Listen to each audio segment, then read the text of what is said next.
Well, good evening, everyone. Well, it is evening here. We're in Northern Kentucky. It's 8 p.m. Eastern Standard. Well, okay, 7:59 and 15 seconds. We started a minute early, just so that notifications go out, and they have gone out. I can see that. I can see that on Facebook, and we've already got questions on YouTube. Have with me Dr. Nathaniel Jeanson. He's going to do all the hard work tonight. He's going to be answering questions. This is part two of our question and answer time. This will be the final in the series. We can't keep going on like this for millions and millions of years. We have to put a stop to it at some stage, and this is it. This is the final. So this is number, what is it, Dr. Jeanson? 25. So we've done 24 sessions, which included a question and answer time, and this is number 25. So it's coming up right now to 8 p.m. And we're going to start with the questions. I thought we could start with some of the ones on YouTube, seeing as they've been there for a while, and some of them came in early and made some comments and starting and so on. So let me ask one of the questions here. For instance, let's take our Hebrew friend here. And what is that? Deuteronomy 6:4. We'll call that person our Deuteronomy 6:4 person. Okay. So who are the Basel Eurasians, and who are they from? Shem. Basically discuss about the Basel Eurasians, who are believed the ancestors of the Natufians. I have no idea what he's talking about, Nathaniel. These are some very early cultures, and I can answer a lot of the questions about early cultures with a very short, we don't know yet, because we don't have enough DNA sequences to say much that's definitive. Because we're dealing with DNA from 5,000 men or less in terms of high quality sequences. We just don't have enough genetic data at our disposal to say anything definitive. So I'd love to know, and eventually I think we will know. It's just we don't know yet. Okay. So he's got a number of questions there, that particular person. And maybe I'll ask this one, give some others an opportunity. Are the Israelites from haplogroup E? Can you discuss this? I know you mentioned the Israelites and haplogroup E at some stage, but do you want to talk further on that? In episode 19, I think that's the correct number, we dealt with the history of Africa and saw that there's this group E lineage that's split several times. And one of the most intriguing splits is between E1B1B, that's an ugly name, yes, and E1B1A. And the latter are much of sub-Saharan Africa, and the former, E1B1B, are North Africa. And I went through the reasons why this appears to be the result of the Muslim Arab conquest around the time of Muhammad and the centuries following.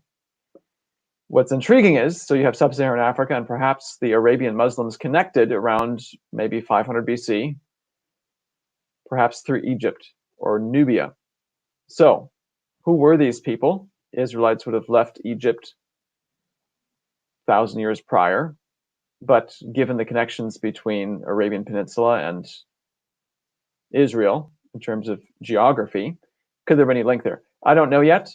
I'm still anxious to find out, can we find a genetic lineage that traces back to David, to Abraham, these sorts of things?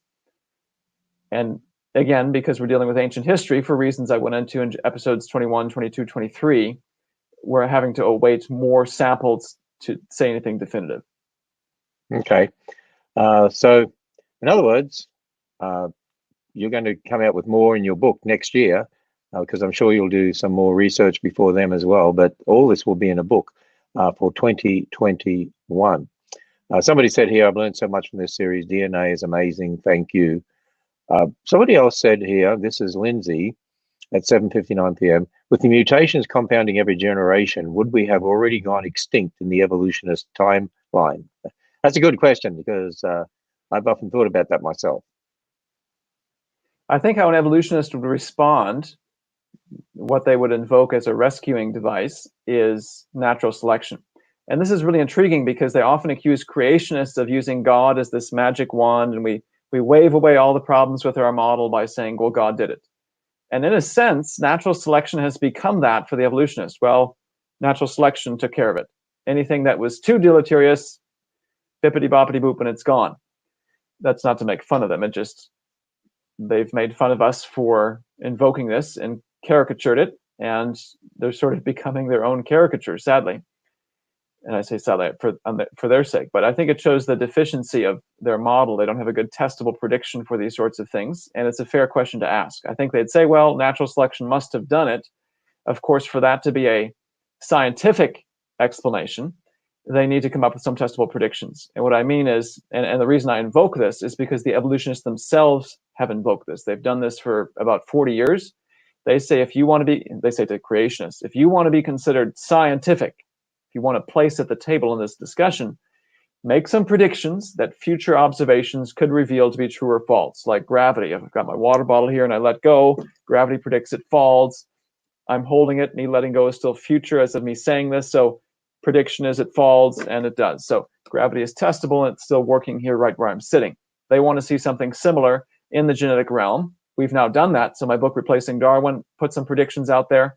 These Y chromosome data are really a fulfilled prediction, so not only is the creation model meeting the gold standard of science, it's succeeding, and I've yet to see a good rejoinder from the evolutionists or a corresponding testable prediction from their camp. So right now, it is accurate to say their idea of natural selection is a form of God did it by their standards. So right now, the creation model is the scientific one by their standards, and the evolution one is pseudoscience. And this is not to be pejorative. This is by the criteria they've laid out for decades. And, Nathaniel, that reminds us that when you're talking about evolution like that, it's a belief. Otherwise, they wouldn't be coming up with such a rescuing device like that. And it's a reminder of the difference between observational science and historical science, as we've often said, in which they don't want to even acknowledge. Okay, so we'll go to some of the questions that we have sent in. We had a lot more sent in as well. But this one here, who did the cave paintings in France, and when did they do those? The dates I seem to recall are around 30,000 years ago. What we can say now about these sorts of things comes not from looking at DNA from the people who did it, per se, but from taking DNA from living people and using what we know there to be able to come up with a correction factor for the mainstream date. So this is episodes 21, 22, 23, right around there. And so in the 30,000 year realm, this would put it, if I recall correctly, somewhere between Babel and Joseph's famine. We also, in episode 23, I think it was, talked about some of the dynamics of Stonehenge in England. Could people have gone out from Babel, come back to Egypt, gone back out again, because they say there's these 2-3 stages of building it?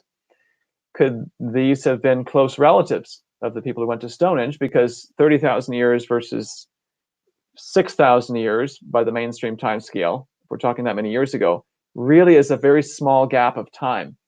And that's, for me, very fascinating to think about. Those who are divorced as never having seen the light of day in terms of their history, yet now are almost contemporaries if the time scale is corrected. So these people may have known the builders of Stonehenge, for all we know. It's the conversion time scale that allows us to say something more definitive about them. Okay, this one from Violet. Does the argument that Africans married younger address more Y chromosome changes? I heard it used for mitochondrial DNA. Yes, good question. I think someone had submitted this as well. So maybe I can kill two birds with one stone here. Could we invoke shorter generation times, is I think another way to say this, for the African Y chromosome data? So let's back up for a moment. If you recall from previous episodes looking at the African branches, the sub-Saharan African branches, some of those look very long. They look like outliers. And if you just saw it for the first time, you might say, what is that? Is that someone mutating into the future? No, it's likely they've mutated faster. The question then is it because they've gone through more generations? They just marry younger, have kids, marry younger, have kids. And so after 4,500 years, one group goes through 400 generations, but outside of Africa, it's 200 generations. That's a possibility to consider. It's something I've considered for the mitochondrial DNA. And there is some historical data going back to the 70s indicating that in African countries, ladies may have married younger on average than those in non-African countries. I haven't seen such data for the males in Africa. There doesn't seem to be, at least in the 70s, this sort of difference. Of course, the question then arises, could there have been a historical difference? We also can calculate what happens if, in theory, they've gone through more generations. And it looks like, if I'm remembering my own published paper correctly, I think we've done this, and shorter generation times are still insufficient. Sorry, my screensaver keeps coming on here because I don't have a PowerPoint open. It seems to be insufficient to explain the length of the branches. So I think even if you invoke shorter generation times, marrying younger, it's still not enough to explain the full length of the branches. I'm suspicious that it's simply a faster per generation rate. So the idea is, and maybe kill a third bird with one stone here. People are wondering, how can you talk about a constant rate of mutation when you say Africans are faster? It's a little non-intuitive and complex, but it's basically, I'm saying every generation, for most people, it's about 2 to 3 mistakes that happen. And that's constant, generation to generation, generation. That seems to work, and that seems to explain the data that we see. I'm saying for Africans, it might be faster, but still constant. For them, it might be 4 to 6 every generation. And constantly 4 to 6. Every generation, 4 to 6, 4 to 6, 4 to 6, so that after 4,500 years, they end up with these longer branches versus those who have the slower mutation rate. In both cases, it's constant, but the absolute value of the constant rate is what distinguishes the two, and I think this will turn out to be true. Okay, well, here's one that was sent in. Where do the Maori people come from? So a good question for a Australian neighbors there. Well, for New Zealanders, right? Yes, but maybe I've invoked a rivalry that I should not have. I was thinking neighbors, but perhaps it's like a New York versus everyone else in sports. I don't know. Since I've been born and raised here, you can tell me. Yeah, it's sort of like that. Okay. So forget the Australian connection. People from New Zealand, Maori peoples, what's their heritage? Even in mainstream science, scientists would say the New Zealand islands and the Maori peoples arrived very late in history, maybe 1200 AD. I was shocked to find this out myself when reading up on this. Linguistically, I think they're in the Austronesian language family. Archaeologically, when you date the remains that they see there, again, it looks like it's quite late. So, what is their Y chromosome lineage? That's a good question. I think some of these might be in group C, which we still, if you remember from episode 16, there's still some uncertainty about where exactly that originates. I've been doing some more mapping of group O, which is East Asia. And we didn't get a chance to talk about this. I think it was episode 9, where we talked about the ancient Chinese connection to modern Europe.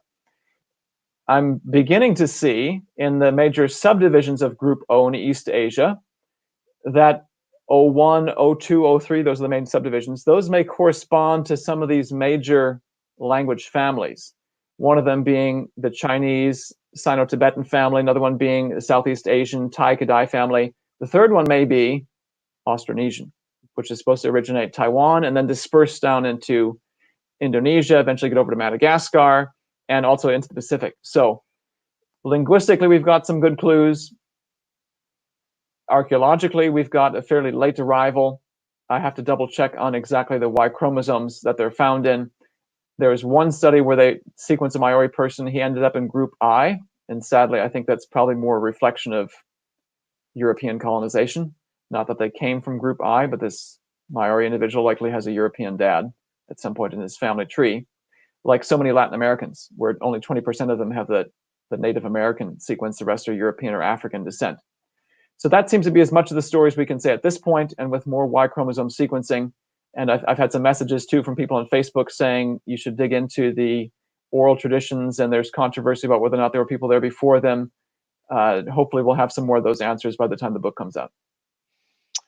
Okay, well, this one at 8:10 p.m., haplogroup E-B38/E-M2 was found among Ramses III of New Kingdom Egypt. Can you discuss this? It is also the same haplogroup of Niger, Congo, and Bantu people. I'm glad I'm not answering that question. The short and boring answer is the DNA from people who've died, Ramses, pharaohs, so forth, it appears to be unreliable in its quality and its implications. There may be something we can eventually glean from it, but right now the sequences that we have that have been published do not match up with what we know from history. It seems like either the DNA is degraded or they underwent some sort of hypermutation. The fact that it's seen consistently, not only in Neanderthals, but stuff that's more recent, tells me this is probably DNA degradation. I don't think that everyone who's died just so happens to have a hypermutation rate. I think what this is DNA degradation. So we may never know what the DNA of these people were if we extract it from their cells. What I'm hoping we can do is make some inferences from those who've survived and begin to sort of work backwards in history and put the pieces together to say, okay, this is the most likely explanation for who the Egyptians were back then and who the pharaohs were. But at this point, the published statements on these sorts of ancient DNA peoples, their haplogroups, I don't find to be reliable. Okay, one here at 8:13 p.m. from I'm not sure I even game to pronounce the name Lima Teti. Anyway, please answer my question. Okay, we're going to try to do that. What is the Y chromosome lineage of the Pacific Islanders, e.g., Tonga Islands and Samoa, etc.? Another good question. This is it depends on exactly where you are. So let's put the big picture framework in view and put these islands specifically within that context. If you go to the Australian Aborigines and some of the people of New Guinea, I guess you could say Melanesians, what they tend to have are these very ancient S, K, and M haplogroups. They look like they're the descendants of those who got there first. They got there early and they just stayed there. And you don't find those lineages hardly anywhere else in the world. So that's an interesting story in and of itself. There's also some significant input from group C. And again, we don't exactly know what this group C is, because you can find a dispersion of C lineages around 800 BC. You'll find them in the Australian Aborigines, people of New Guinea, India, Japan, Siberia. So it makes you wonder, where did it come from in the first place? We speculated in episode 16 on the possibility of there having been an African migration over towards Australian Aborigines, Papua New Guinea, and perhaps even into the Americas. Perhaps not group C, but something even earlier. And the lineages of the Tonga Islands, Samoa, and so forth reflect some of the New Guinea Melanesian input. I have to double check the paper offhand. So you might have to get back to me on this. I'm just trying to remember from the many papers that have been out there. I think there's also some group O. So this could be some of the migration from Taiwan downward, if that's a correct narrative, looking at languages. You have in mainstream science, they say the Austronesian languages start in Taiwan, they move south to the Philippines, Indonesia, then spread outwards, skirt New Guinea, and go into the Pacific then. And this then is Maoris and so forth. So on the northern coast of New Guinea, you tend to see more of this intermixing, partial New Guinea SKM C input, and partial, I think, of this group O. So I apologize, I don't remember the answer offhand, but that's as best as I can recall for that specific region of the Pacific. Okay, we got another question was sent in. Then we'll come back to Priscilla, who has a funny question for you and a serious question, but we'll come back to her in a moment. So let's go to one of the ones sent in. Can you see the late Bronze Age collapse of civilization in the Y chromosome data, and could it be real as well as a result of the end of the Ice Age? I know the time frames are different from secular to biblical, but I see Joseph's famine as close in circumstances. And that last point, I think, is very intriguing and perhaps the key to unlocking this. So if you take the mainstream dates for this Bronze Age collapse, where you have cultures just collapsing apparently, and convert them to biblical dates with the charts we talked about in episodes 21 through 23, if I recall correctly, they fall right around the time of Joseph's famine. So it's something I have begun to look into even before this. I wasn't able to reach any sort of definitive conclusion. It's something I intend to look into further, and there may very well be this cause-effect relationship to this biblical event that I've neglected for years, but may have these dramatic worldwide and archaeological and genetic consequences we haven't noticed before. Okay, so with Dr. Jeanson rattling all this stuff up about history, and I mean, he's PhD in biology from Harvard, and he knows all these names and everything. I mean, some people might think you're just a robot, but Priscilla asked the question, what do you snack on when you're doing your best research? And then she asked a serious question. Is there a curriculum that reflects the biblical worldview and some of your research for homeschoolers? I would say that some of my best research, because I'm a night owl, happens after the hours of 10 p.m. So some of these key discoveries where kids go to bed, wife goes to bed, and I just got to know the answer to what's going on. And that's kind of been the story that's been true for in many cases. Tend not to snack, so I apologize, I don't have a good answer there. If you'll put the question back up, I was caught up in that funny question. In terms of curriculum, Ken might be able to speak to this more. With respect to this research we've been discussing, this is not yet in any curricula. In fact, some of what you've heard in this series was announced here for the first time because it's conclusions I've come to even as developing the PowerPoints for these presentations. In particular, I'm thinking of episode 19 for Africa. I was scrambling to put together a presentation and began to map out the various subgroups, and then it struck me how much they matched language, and it was really shocking. And I began to map out, as I mentioned earlier, some of these, the geography of the subgroups within group O, and that's when it hit me again. I'm like, oh wow, these seem to match linguistics. So this is all very much work in progress, groundbreaking research. It's not in print elsewhere yet. You've got the technical basis behind all this in the papers. So let me share this screen real fast. I'm going to put this up in case people want to find more about this. See if I can. And this would be the best place. I'd also encourage for homeschoolers to get Bodhi Hodge's book on the Tower of Babel too, because it's giving a different perspective, of course, but it's dealing with the same issue of people groups coming from the Tower of Babel. And this person also asked, will your new book have more linguistic information pertaining to this topic? There'll be linguistic information as it relates to the genetics and as it relates to understanding the history. So to me, it plays a big role in understanding the Pacific. It can play a role, I think, in East Asia, Africa, so forth. I'm not personally a linguist, so I don't have new insights to contribute in that field, but I hope to synthesize what is my field, genetics, with these other lines of evidence as the book comes out. I'm putting these papers up just so that people want to know where's the print form. This is technical papers again, if that's what floats your boat. You can find in some of the supplemental materials links to the trees, links to the papers. So I'm taking a lot of these data from mainstream papers. You can find links there as well, if that's what interests you. I think I'd seen that a question elsewhere. So putting these up just so that it's on the video and people can dig into it further if they're interested. So Answers Research Journal is our own peer-reviewed research journal, and right now it's free. And you can go to the answersingenesis.org website, or just do a Google search on Answers Research Journal. It'll come up with the actual URL that you can go straight to it, and you can find those papers. There's lots and lots of papers there on all sorts of topics: geology, biology, astronomy, anthropology, and it has a number of papers there from Dr. Jeanson, including these three. So people take note of that. If they want to go there, then they can get a lot more information. So, okay, another one of our recorded questions.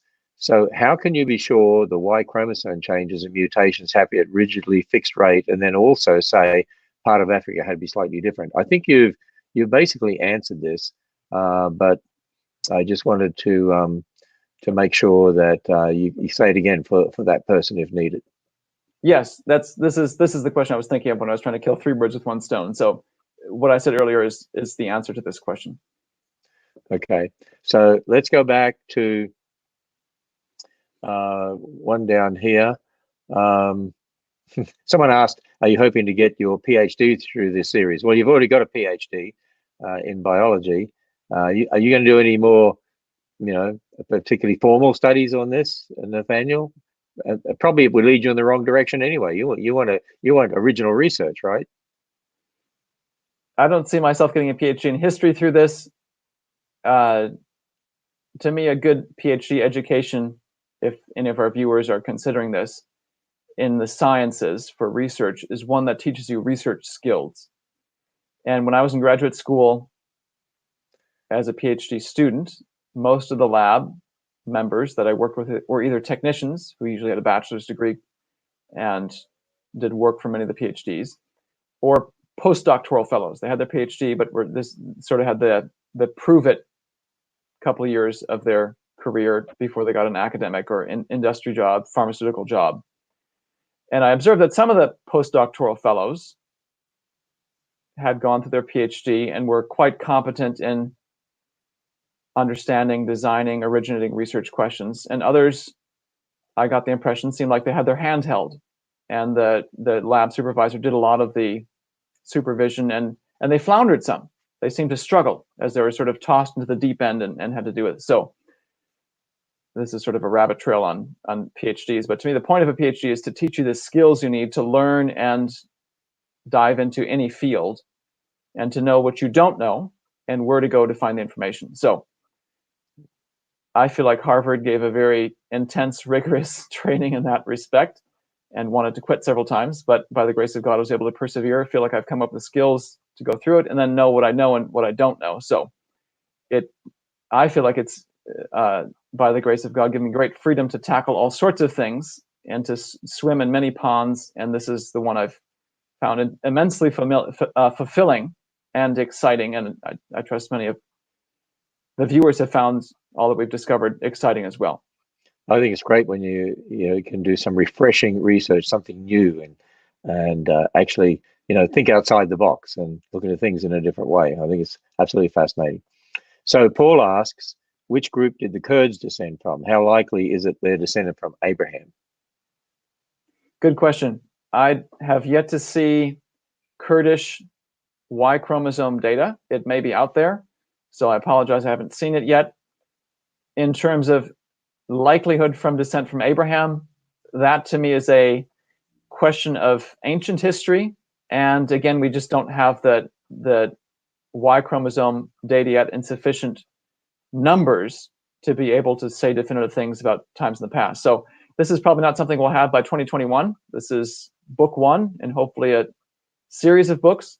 But the pace at which genetic research is happening, people talked about the 1,000 Genomes Project and the 100,000 Genomes Project, or 100,000 genomes in Asia, and the Million Genomes Project. I anticipate in the near future, perhaps even in my lifetime, we'll have enough data where we can begin to look at these ancient history questions. Okay. So somebody said here that you've got some good links on your Facebook page. So do you want to tell people about your Facebook page before we go to the next question? Yeah, if you just Google my name on Facebook, Nathaniel Jeanson, I've got a couple pages. I did one for my book that I did on the origin of species in Darwin. So that book was called Replacing Darwin. That has its own page.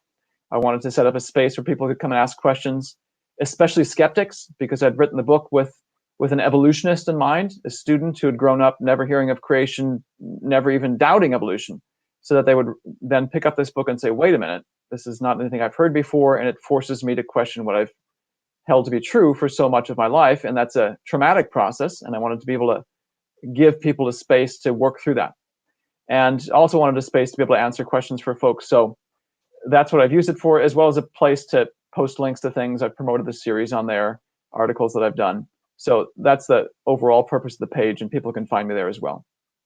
Okay, so I just posted another question. From the recurring studies and references on ethnicities being of Asian origin, is it safe to say most of the world has Asian ancestors? This is a question I've thought about myself as I've gone through this data. I thought, is everyone going to end up being of Central Asian origin? You've got much of Europe, 60% or so of Western and Eastern Europe. You've got a good chunk of India that's of Central Asian origin. Of course, Middle East of Central Asian origin. I argued in episode 18 that much of the Middle East today is of Turkish descent. On and on and on it goes. The Chinese, East Asians, appear to be fairly isolated. Of course, they're Asian, so that checks the box as well. The Pacific peoples look like they descend from this group O, many of them. So there's Asian origin. The Australian Aborigines do have an ancient lineage that's not connected, from my view, to Asia. Of course, what we need to remember is, at what point do you say they have Asian origin? Because the Ark lands in Mount Ararat, which is somewhere in the Middle East, that's technically Asia. So all of us, in a sense, have Asian origin.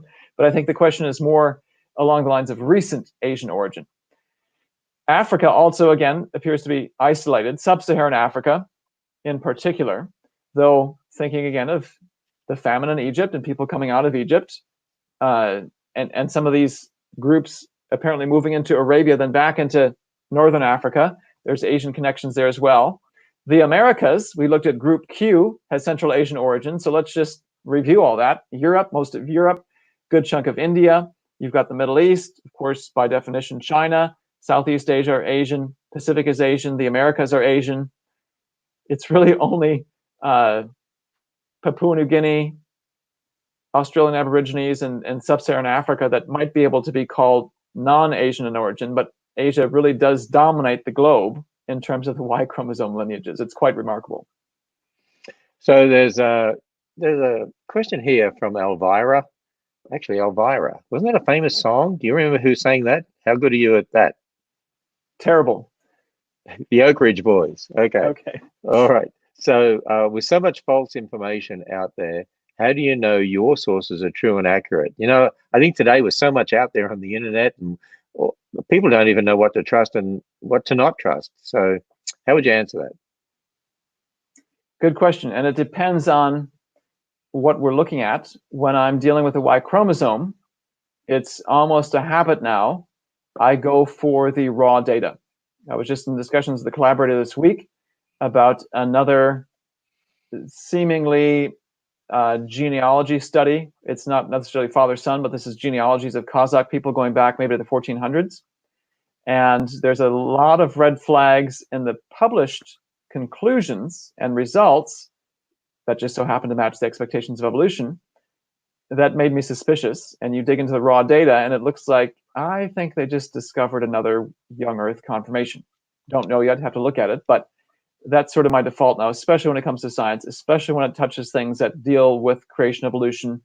There are so many examples of people, of evolutionists, forcing facts to fit conclusions that it's right to be suspicious. And that doesn't mean they're dumb. They're very smart people, but it seems that as soon as you get to this origins issue, suddenly evolution rules and all data must be filtered through it.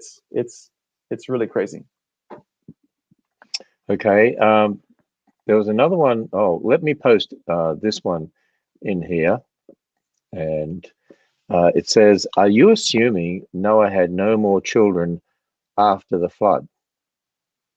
Yes, and I think we have good biblical justification for this. Genesis 9 says, now the three boys exited the ark, and from these three, the whole earth was repopulated. And to me, that excludes Noah and his wife having any more children, or if they did, could you speculate maybe they had a daughter or a son? Maybe, but I think by that verse, they could not have contributed to the repopulating of the rest of the world. So if you want to know who we come from, those three boys. That's, to me, the biblical answer, and that's what I've been going with. And I just put there as a comment, really, Genesis 9:19, these three were the sons of Noah, and from these the people of the whole earth were dispersed. And so that's the verse you're actually referring to. Yes. So, okay, so there's a question here. Can you discuss haplogroup E connections with Afro-Asiatic? Semitic is also Afro-Asiatic, and Natufians are also connected to haplogroup E and Proto-Semitic. I would defer to episode 19, because there you can see that the language family listed here, Afro-Asiatics, the language family includes Hebrew and such. That's basically North Africa, and the haplogroup E1B1B is a very tight match with the geography. So we looked at Europe and saw that language and genetic lineages match quite poorly. In Africa, they match quite well. And this is one of those cases where Afro-Asiatic and E1B1B line up very well. Afro-Asiatic stretches also into the Arabian Peninsula, But that's where I think the Turkish Ottoman Empire conquests have brought the genetics into disagreement with the language. But in North Africa, there seems to be a pretty tight match. In episode 19, I go into much more detail. Okay, well, I just put up another question there that was sent in. Would new major trees be found with additional samples? In other words, that is, more alphabetic letters needed, or is the genetic tree going to stay in the same basic form? I would say that the tree as we have it appears to me, because it's matching what we know from history so well. I think that we got this tree and we got these major branches coming off. In that sense, the structure is going to be the same. I don't think we suddenly discover, oh, there's this whole set of lineages we never thought existed before that are much deeper, much more ancient. I don't anticipate that happening. What I do anticipate, and this is actually a testable prediction, you can find out more about it in one of the papers I published, I think there will be more letters. And the way you can predict this, again, is just from looking at the history of human population growth. The number of branches in our tree reflects the number of people alive at any point in time, in a relative sense, and once we exhaustively sample the globe, in an absolute sense, because it appears that the Y chromosome mutates every single generation. Every time there's a son born, there's a new branch of the tree, and then he grows up and has sons and more branches and more branches. And so if you sample the entire globe, you should be able to see every single branch at any point in time. So just to give an example, mainstream sources say in 1000 BC, there's 50 million people, so let's say 25 million men. If we sample the globe exhaustively, there should, at the 1000 BC point, end up showing around 25 million branches. Now that's just taking them at face value, not considering the question of how many of those actually survived to give offspring to the present day. But that's just sort of a ballpark number example. So we probably will quickly run out of letters of the alphabet to designate these deep lineages. But as more and more people have been sequenced, we're already beginning to see deep lineages emerging that don't rewrite, somehow give us a new tree, but they're beginning to fill in some more of these deep branches where there's only 26 branches or fewer letters of the English alphabet. There's more that are being added in slowly near these very deep points. So that's a prediction of what this model has put forth, and I think we're already beginning to see it fulfilled. Okay, there's a question on YouTube here from Raw Matt, and I might just preface this by saying, and I want to make sure I'm saying it right here, Dr. Jeanson, but as in regards to the human skin color, I mean, there's one basic color. I mean, there's some different pigments, but the main pigment is melanin. It's a brown pigment. So we don't say there are different colors. We say different shades, and there's not really true black and there's not really true white. Okay, so this question says, would skin color prove young Earth creation since black and white skin race genes have not reached fixation? I heard just 378 genetic loci out of 6 total genes codes for all skin colors, or should we be saying shades? I'm trying to wrap my mind around the question, and I don't know that I quite follow it. I don't know that the evolution model predicts anything specific about dark versus light shades and their frequencies of where they should be. My impression is this is basically an after the fact, going back and say, does it match evolution? So I can't think of anything offhand in this particular realm and subdivision of genetic considerations that would point one way or the other. It's really a question, at the end of the day, of the DNA in the nucleus. The autosomes is the technical term, or I should say the DNA inherited from both parents. And we've largely avoided that because the signals from our ancestors in the DNA that's inherited from both parents get diluted by half every generation. So it gets lost very quickly.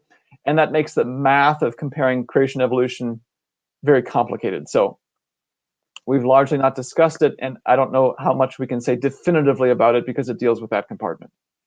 Okay, so one I just posted, I wonder if the Sumerians were pre-flood. I would say, based on the layers in which they're found, topmost layers, all the young Earth geologists I would say would say, no, that's all post-flood. So their ruins, their archaeological ruins, do not look like they're in layers that could be pre-flood. They're all post-flood, and so there would be part of the descent from Noah. Okay, somebody here made a nice positive comment. I've so enjoyed the series. This is Darlene. Sad that this is the last, and it seems like it's been going on forever, doesn't it? and thankful for all the programs provided through the shutdown. We worked hard through the shutdown, as you know, and we all worked hard here, and a lot of programs, including this one. We did a lot of other programs as well. But this gives me a lead in to say, because of all that, because of these programs and the many others that we did during the shutdown, a supporter came alongside us to build for us in 1 month, which is absolutely unheard of, our own streaming platform. And so now we have our own answers.tv streaming platform. And by July 4, we're going to have all the apps, for Apple TV, for Roku, the Google devices, and so on. That'll all be available by July 4, which is not far away. And you can get a 7-day free trial when you sign up at answers.tv. You can get it from anywhere in the world. And all this series will be on there. And you can even leave comments on answers.tv as well. And I know that it's just phenomenal that we've actually been able to do that. So answers.tv, and it works out at just over $3 US a month if you get a year's subscription. Very inexpensive. We got over 2,000 items on there right now, and for all ages, kids, adults, technical, layman, conferences. We'll be live streaming future conferences on here too. So let me paste in another one of the questions that was sent in. Could hunters and gatherers have survived the famine? Animals seem to have survived through it okay, question mark. And if you'll leave that up for a moment, I also want to put in a plug for Answers TV, because I've worked with the video guys on this. The video quality is very high. So if you've tried to watch this on YouTube, or you may have tried to squint to look at the maps, they've done a great job, and even have redone some of the early presentations. The quality is really good. So I'd highly recommend it. Now to the question. And the larger question is, what happens to those if there are people who don't make it to Egypt, and to what Joseph has done to help people survive? Animals seem to have survived. Now, did animals survive? Before I answer the question, let's raise the question that this one seems to assume, the answer that seems to be assumed here. From people who look at the fossil record, and look at the uppermost layers, the Pleistocene layers, there's plenty of animals that no longer exist. Some of these megafauna, massive creatures that we don't find anymore. I wonder how many of those extinctions may have something to do with the end of the Ice Age, perhaps with the worldwide famine. I guess I'm questioning the premise of that second one. Did they survive? How many animals are gone now because of this worldwide famine, change in climate due to the Ice Age, and so forth? So I would say, and that's the second one, they may not have survived very well. And if there were folks far from Egypt, or folks who stubbornly refused to go, who knows? There's all sorts of scenarios you can think of. I would also wonder how well equipped they would be to make it. Okay, and then another question that was sent in. This is an interesting one. Does your population model allow you to shed light on if it was possible for Jacob's family of 70 to become 2 million within 250/400 years during their sojourn in Egypt? I guess it's talking about the long or short sojourn, given a higher than average level of fruitfulness. I haven't done it. Rob Carter has done this. He's another PhD geneticist. He's a much better computer person than I am. And he's got some collaborators as well, where they've done very detailed calculations, age of the father, and whatever parameter you want to look at, they've basically modeled. And it's quite plausible. I can't remember offhand if it has any impact on the long versus short sojourn debate, but he's the one who's a much better expert on that than I am. And from what I've seen, I've had no qualms at all with the length of their stay in Egypt, and whether or not it's possible to give rise to all these people. It's quite plausible based on what he's published. Okay, so another one I just pasted in there. How does Clovis culture fit into Eurasian, I can't even pronounce it right tonight, to America's migration? What is significant of the French Basque populations? Two very interesting ancient history questions. Clovis being one of the first archaeological sites in the United States, typically dated around that 15,000 years ago time frame in the mainstream model. So this would put you pre-Joseph's famine. And again, we need to rethink a lot of these things when we convert the dates. So perhaps a mainstream person would look at this site and that site, and they're implicitly thinking, okay, this is thousands of years here and thousands of years here, there, and understanding this in terms of a succession of peoples. And if you convert those dates, and maybe they're 50, 25 years apart, could this and this and this all be the same family moving from place to place? So what is the Clovis culture? It's very early. It appears to be pre-famine. Who it is, we don't know yet. Again, one of the outstanding research questions is, who were the first peoples in the Americas? And to me, the way to answer it is to begin sequencing lots of Native Americans to see if a more ancient Y chromosome lineage shows up. And this may then connect us back to this culture. The Basque is also interesting. And I'm trying to remember my linguistics offhand, because Europe, if I recall correctly, has, I think of it as 3 major language families. In fact, yes, this map back here, you can't really see it because it's far away. And it'd take me a while to pull up the PowerPoint that has it. It's basically Indo-European, which is German, French, Spanish, Portuguese, Italian, Romanian, all the major languages of Europe primarily. And then there's Finno-Ugric, the Hungarian, Finnish, these small set of languages that appears to be come from the Magyars, the Central Asians who came in around the 900s AD. Basque is this, and I wish I could remember this offhand, I think it's this tiny little pocket that's a separate language family. Whatever it is, there have been some French people who had their Y chromosome sequenced recently. And this is a study I didn't discuss in our series, but one of these French individuals shows up as a very ancient H lineage. And the H lineage is India. Of course, linguistically, Indo-European stretches from Europe all the way over to India. I'm Googling now the Basque language, and yeah, okay. I think it's what I'm thinking it was. It's one of these ancient isolated language families. What's their history? Perhaps the earliest Europeans. Well, here you have this really ancient lineage, first person I've seen in this lineage yet, and it's connected to deep ancient India. So again, I hate to be a broken record, but for these ancient populations, we don't know yet, but we're already beginning to gather data that's adding some very tantalizing clues as to who these people might be, and is revealing connections that we may have never thought before, or that language may have implied, but that we've never seen on a family tree. So this is going to get very interesting. Okay, so we can look at some of the questions that just came in live here. Okay, I don't know whether you want to deal with this one or not.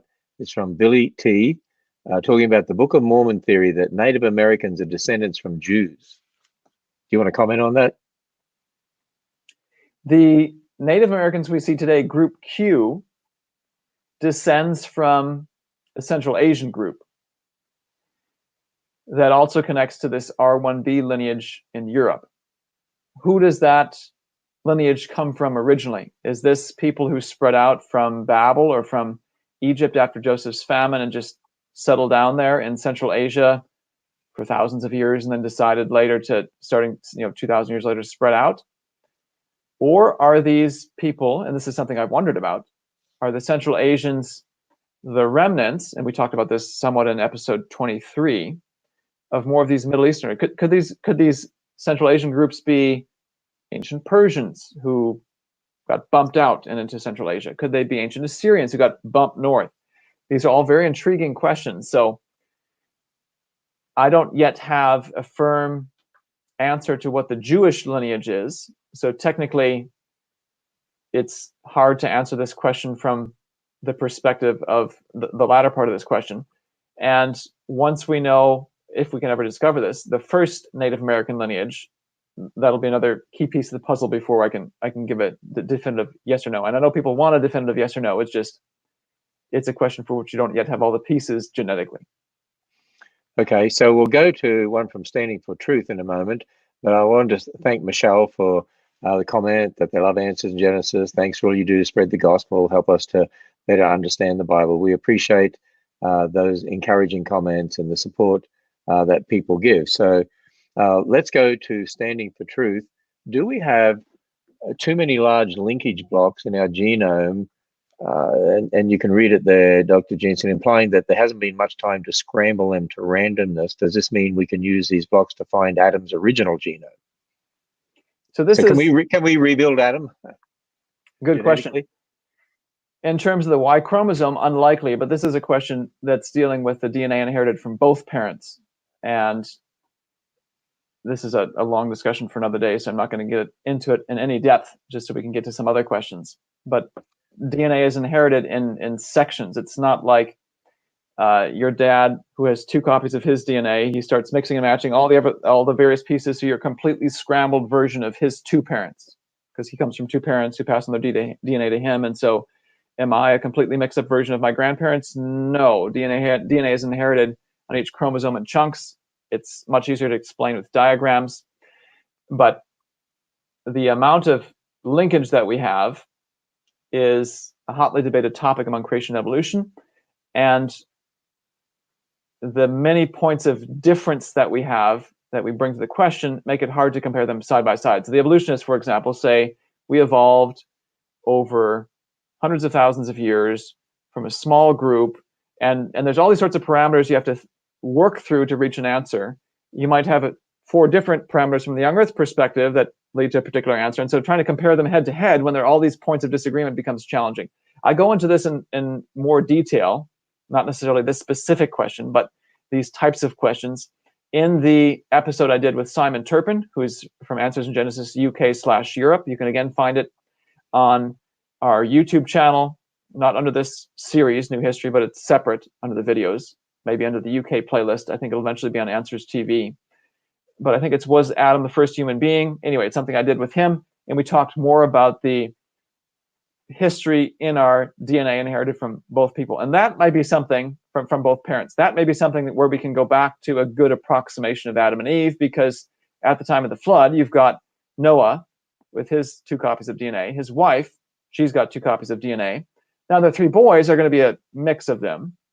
But then you also have the 3 wives of Noah's sons, each with their 2 copies of DNA. So among that diversity, okay, it's only a handful of people from Adam and Eve, we may be able to get fairly close to what Adam and Eve would have looked like. Okay, and our staff that are monitoring this will see if one of them can find that link to that program you did with Simon Turpin, and see if we can put it in there. And I'm sure it's going to be on Answers TV as well. So I just pasted one in. Is the Atlantean DNA still in the DNA sequence? And I didn't even know what Atlantean DNA is. You're going to have to tell me.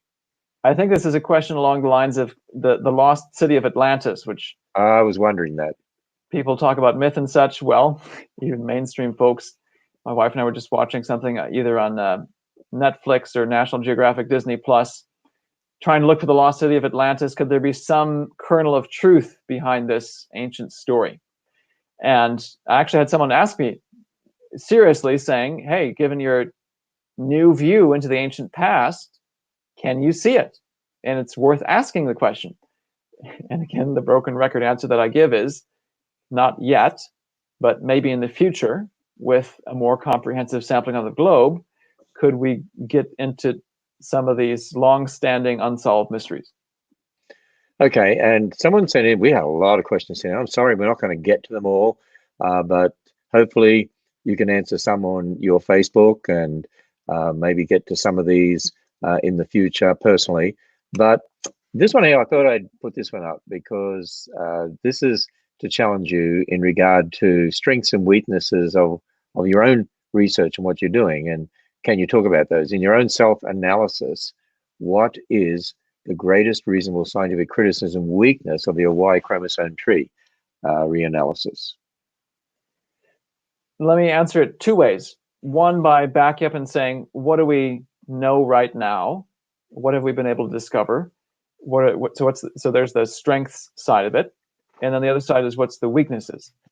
So in terms of the strengths, I'd say this goes beyond the mitochondrial DNA. That's what the genetic compartment, the DNA that I worked on first. We covered it in episode 5. There we saw evidence going back to 6,000 years ago. We saw a potential echo of the 3 wives of Noah's sons at the time of the flood, dispersion at Babel. All those were very intriguing, very reassuring, and tantalizing for exploring for future research. Well, for technical reasons, we couldn't dig deeper. With the Y chromosome, we have been able to dig deeper, and we have more lines of evidence to support this as a confirmation of the biblical timescale. Not only do we have father-son mutation rates, get the sequence of dad and of son, and how fast or how slow does it go. That's the type of analysis we're able to do with the mitochondrial DNA, mothers and daughters, grandmothers and granddaughters. We've now been able to do that with Y chromosome. And we again see a confirmation of the biblical timescale. With a mitochondrial DNA, we could reconstruct a family tree and see the echo of 3 wives of Noah's sons, I think. With a Y chromosome, we can see a point where they go back to the beginning, maybe even an echo of Joseph's famine. So there's, again, parallels. To me, where we can go beyond this is we've also been able to take not just this short window approach, the most recent segment of history, fathers and sons, but we can go back to ancient history and say, does the shape of human population growth from the Y chromosome family tree look like what we know from ancient history? This is something we've been unable to do with the mitochondrial DNA because of statistical noise. And this window is a strong confirmation, and it's what I keep returning to time and time again when I see new data or I see something that may contradict what's going on. Like, but how do you explain this hockey stick shaped curve? How do you explain the fact that we can capture the population collapse and recovering the Native Americans over and over again in independent data sets? This is something I'm working on right now and hopefully be out sometime in the future. The one window we haven't gotten as much insight into is in between the very short and the very long. So if, let's say you've got a family tree that goes back to the 1400s. That's something we haven't gotten to yet. So there's something, a potential testable prediction in the future. And just in general, the field of DNA sequencing, we're pushing the boundaries of it. There's still some uncertainties. It's still a little bit of an art and not always a science when you get the raw sequence. So those are the things I think of when you say, what are potential weaknesses? This is a field that's still working itself out, not just me, but the mainstream scientific community. Yep. Well, I posted a question there, but someone did make a comment. Did someone ask and receive an answer about the hypothesized faster mutation rate in the African line? Yes, that was discussed earlier, so they can go back and watch that. There's a question there about Peleg, and of course, some people think Peleg refers to, oh, there must be a division of continents, but that wouldn't make sense because that sort of division would destroy the earth and create a global flood. So it's obviously in the context of the Tower of Babel. So how does the world being divided during the time of Peleg fit with the model of the spread being limited by waterfall from glacial meltback, cutting off land bridges? And of course, that depends on the model of the Ice Age and when that happened. And that's about as much as I could say. Depends on who you talk to geologically, and it's not my field, so I'll defer to them. Well, that's an easy way of getting out of that one. So I know that there are some different models on that, and we will look at this. This is one I thought, we have so many other questions. We could go on for a long time, but maybe, we need to bring this to a close as the final series. So here's an interesting one. And this one says this.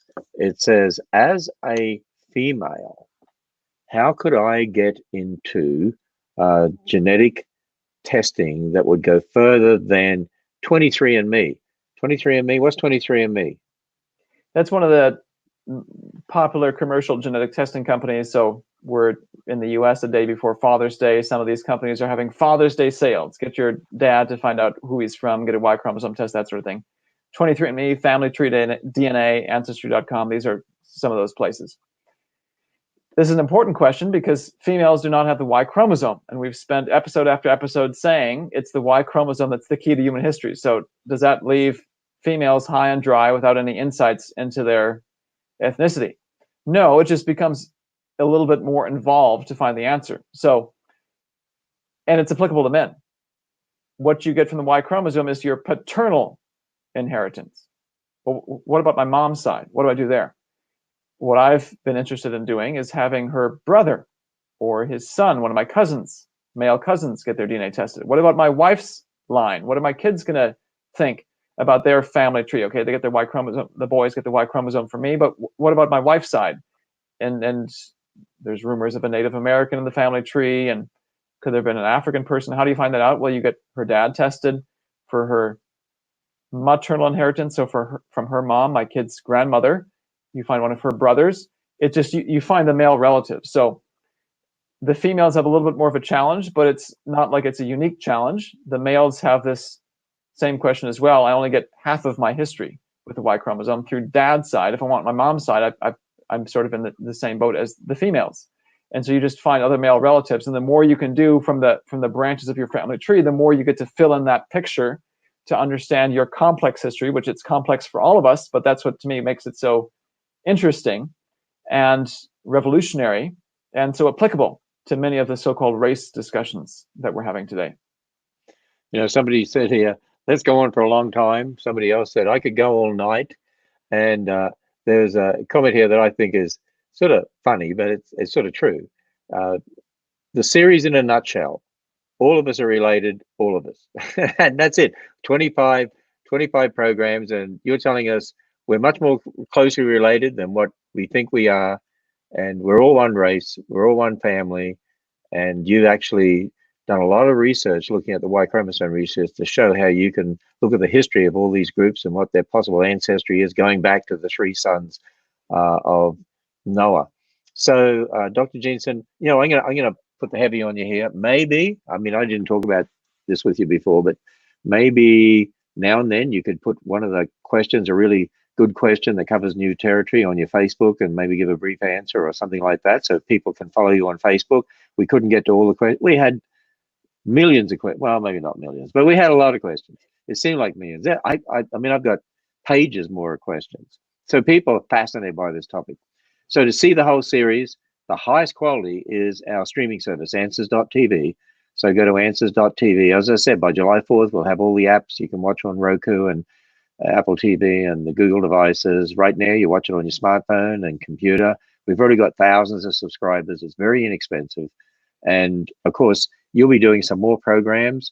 You'll be actually doing another 1 hour program for us soon that we'll be showing down there at the Answer Center at the Ark Encounter, sort of summarizing a lot of this. And we'll put that on answers.tv. And we have nature programs there, with kids programs, you have music, we have teaching programs. Our conferences, our future conferences, our October conference, for instance, will be live streamed through answers.tv. Now, you can go to the YouTube channel as well. You get it there for free on YouTube, and you'll go to the playlist, and you'll see under Answers in Genesis YouTube, Dr. Nathaniel Jeanson's playlist there for this particular series. But I encourage as many as you possible to go to answers.tv. And that streaming service is, we're just going ahead and leaps and bounds. It's like exponentially increasing. So, Dr. Jeanson, okay, any final comments to summarize everything before we close the night? The video we're going to do, or the talk I'm going to give in July, is one where we do summarize all this, but also talk about my own history. And right now, what I'm thinking of is calling it the hidden history of the human race. We're not who we think we are, because I've done genetic testing now, myself, of course, to get my Y chromosome sequence. And my own story is not what I would have thought it was, being of German descent on my mother's side, and French and Bohemian and Swedish and who knows whatever else on my father's side. So this is a story that's growing, and I'm sure many of our viewers, and I've already gotten some questions on Facebook, how do I find out my own story? This is the type of thing we want to get into and apply then to the question of, what does it mean to be of a certain race, so to speak? Do we even talk about races? And what is the story of each of us? Now, that'll be the week of July 20. So sometime during the week of July 20, and we'll live stream it through answers.tv. We'll put it up there. But that's something that they can look forward to. And again, hey, this has been an incredible series. The book will be coming out in 2021. Well, that'll be part 1 of the book, and then you'll continue to research this. So everyone can be looking forward to that. And will you be doing any more papers that'll be posted on Answers Research Journal? I mean, you put up before the 3 papers that are up there right now. Will you be posting some more up there too in the future? I'm hoping to have another paper or 2 with additional data sets that confirm this. Now, I haven't done the analysis yet, so I don't know if it will or not, and if it even be of sufficient quality. Again, one of the challenges that we face is the various mainstream data sets are of variable quality, and we're really pushing the edge of technology here to understand what's going on. So there may be another paper or 2 The main focus I'll have is putting a lot of what we discussed in print. So there's a resource for people to look at. It'll be a great resource if you do your own genetic test to say, okay, I'm in this group and chapter so-and-so says it's this. So, okay, now I know more about my history. And again, this is a story that will grow. Eventually, we'll be able to connect this, I hope, and I anticipate, to the ancient question. So yes, I'm of Central Asian descent, but Central Asian descent is also of this descent and of this descent and of this descent. There won't be just a single story for any of us. It'll be a long connected story that eventually goes back to the flood itself. So that, to me, makes it personal. It drives it home, brings the Bible close to home, and connects all of us in a way we've never thought about connecting to one another before. So this is why I encourage people, keep in touch with answersingenesis.org, our research journal, Answers Research Journal. Get on our mailing list, email mailing list, because when things are released or going to be live streamed, we often put out notices about that. Follow Dr. Jeanson on Facebook. And what name is it under? Is that under Nathaniel Jeanson? Is that what they go to? Yeah, Nathaniel? you can find Nathaniel Jeanson. I think that there's a page you can friend, so I think there's limits on that from Facebook. There's a page you can like, which I think is unlimited, and then there's a page for replacing Darwin. I tend to post stuff at all three spots when I make announcements. Okay, so they can follow you there. Well, thanks everyone for watching. We have now concluded this 25-part series, and it's been tremendous, and I think it's been one of the most popular series we have ever done. So good night from Northern Kentucky and from the Creation Museum. We're here in the offices of the Creation Museum. Dr. Jeanson's his office. I'm in my office. We have staff here that are monitoring all this and helping us to make sure it all went smoothly. And we'll have another series sometime in the future, we hope. So with that, good night from Northern Kentucky.